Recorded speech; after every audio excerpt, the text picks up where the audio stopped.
As the March 24 deadline nears for Iran nuclear negotiators to agree on the fundamental structure of a final deal, both the US and Iran increasingly have been vocal in saying they do not favor another overall extension in negotiations. There is debate, however, over whether the US and Iran are actually taking more hardline positions over the final July deadline or if they are trying to use their public assertions to pressure the other side. As world powers involved in the Iran nuclear talks work to secure a deal that addresses Western concerns about Tehran's ability to develop nuclear weapons, and Iran's desires for sanctions relief, both the US and Iran are saying they do not favor talks beyond July 1.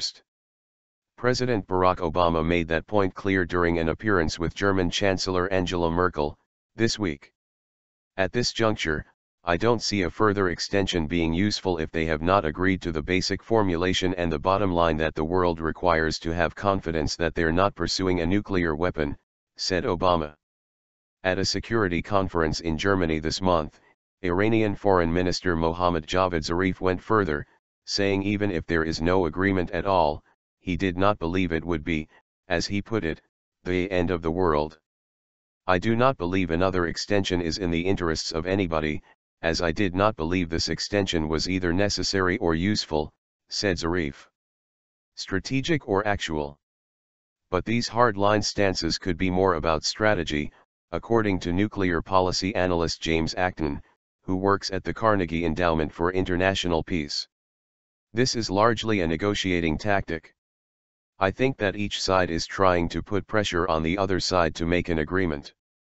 But Acton said the strategy has its flaws. The problem with this strategy is it is very hard to make this threat credible, he said. Non-proliferation specialist Kelsey Davenport said both the US and Iran want a deal within this second extension because of mounting domestic pressures. In the United States, there is this idea that Iran is just buying for time, that they are not serious about a deal, that they may be covertly pursuing a nuclear weapons program. So, I think both sides realize that they need to cinch this deal before the hardliners gain momentum. One of the sticking points in the talks has been uranium enrichment levels. Western negotiators want a deal that assures them that Iran cannot use its nuclear facilities to develop weapons. Seeking relief. As they seek a resolution on this issue, Iran has become increasingly vocal in its calls for immediate relief from sanctions, if there is a deal.